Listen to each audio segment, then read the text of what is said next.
Universal தௌஹீத் ஜமாத்ன்னு சொல்லக்கூடிய இந்த நபர்கள், இவர்களை பொறுத்தவரைக்கும் பார்த்தீங்கன்னு சொன்னா, இவர்கள் செய்த இந்த காரியம் இருக்கா இல்லையா? இது மார்க்கத்திற்கும், மனிதநேயத்திற்கும் முரணான ஒரு செயலாக இருக்கிறது. அதாவது ஒரு நபர் தவறு செய்தே இருக்கட்டும். அந்த நபருடைய அந்த தவறுகளை வந்து எங்க போய் சொல்லணும்? எந்த இடத்துல தவறுகள் சொல்லப்பட்டு அதற்கான நீதி கிடைக்குமோ, அந்த இடத்துல போய் சொல்லணும்.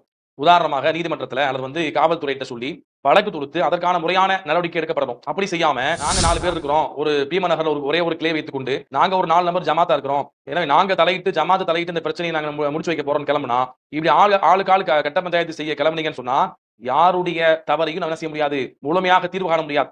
அதே போல வந்து பாத்தீங்கன்னா, இந்த பிரச்சனை எந்த அளவுக்கு முத்தி இருக்குது.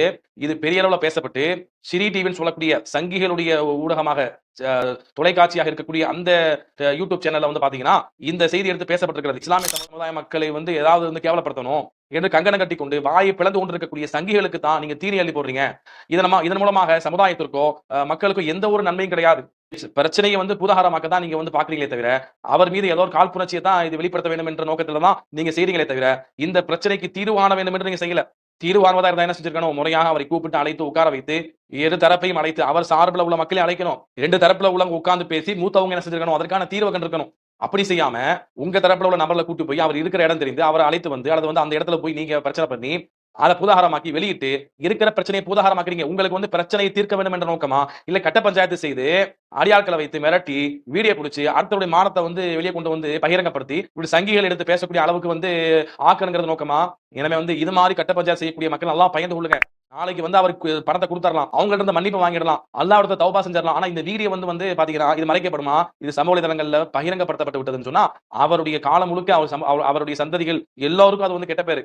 எனவே அல்லாஹ் பயந்து கொண்டு இது மாதிரி வருங்காலங்கள்ல கட்ட பஞ்சாயத்து செய்யறத தயவு செய்து நிறுத்திக் கொள்ளுங்க. இன்னொரு பக்கம் என்ன அப்படின்னா, இவரை பற்றியான உண்மை தன்மை தெரியாம, இவர் மீது கொண்டிருக்கக்கூடிய ஒரு பற்றின் காரணமாக, இவர் மீது கொண்டிருக்கக்கூடிய பாசத்தின் நேசத்தின் காரணமாக என்ன பண்றாங்க? இவர் மீது மிக அதிகமாக நல்லெண்ணெய் வைத்து, இவருடைய குற்றங்கள் நிரூபிக்கப்படுவதற்கு முன்னால, அவர் குற்றம் செஞ்சாரா இல்லையா என்று நிரூபிக்கப்படுவதற்கு முன்னால, உடனே என்ன பண்றாங்க? நிறைய மக்கள் அவர் அப்துல் பாசித் அப்படி செஞ்சிருக்க மாட்டாரு. அப்துல் பாசித் அப்படி இப்படி. அப்துல் பாசித்துக்கு நாங்க என்ன செய்வோம்? நீங்க அக்கவுண்ட் நம்பர் மட்டும் போட்டு விடுங்க. நாங்க பொருளாதாரத்தை குடுக்குறோம். இப்படி என்ன பண்றாங்க? வீடியோ போட்டு பேசுறாங்க. அல்லது வந்து சமூக வலைதளங்கள் எழுதுறாங்க. இப்படிப்பட்ட மக்களும் கொஞ்சம் நிதானமாக செயல்படணும். அதாவது ஒரு நபர் நல்லவராக நமக்கு வந்து மார்க்கத்தை உபதேசம் பண்ணார்னா, அவர் வந்து முழுக்க முழுக்க நல்லவரா தான் இருப்பாரு. அவர் வாழ்க்கையில குறை ஏற்படாது. தவறுக்கு அப்பாற்பட்டவரா இருப்பாரு என்று நம்ம கண்மூடித்தனமாக நம்ம நம்பக்கூடாது. பாதிக்கப்பட்ட மக்களுடைய இடத்துல இருந்து நீங்க பார்க்கணும். பாதிக்கப்பட்ட மக்களுடைய மனநிலை எப்படி இருக்கும்? பாதிக்கப்பட்ட மக்களாக நாம இருந்தோம்னா, நம்முடைய நிலைமை எப்படி இருக்கும்? அப்ப பாதிக்கப்பட்ட மக்கள் சார்பாக மார்க்கம் என்ன செய்வது? அதை வந்து கருத்துல கொள்ள சொல்கிறது. எனவே வந்து பாதிக்கப்பட்ட மக்களுடைய இடத்துல இருந்து நாம யோசிக்கணும். நாம வரிந்து கட்டிக்கொண்டு அவருக்கு ஆதரவு தெரிவிப்பது நாளைக்கு வந்து இவர் மீது ஒருவேளை குற்றம் நிரூபிக்கப்பட்டதுன்னு சொன்னா, நாளைக்கு எல்லா மக்களுக்கும் கெட்ட பேரு.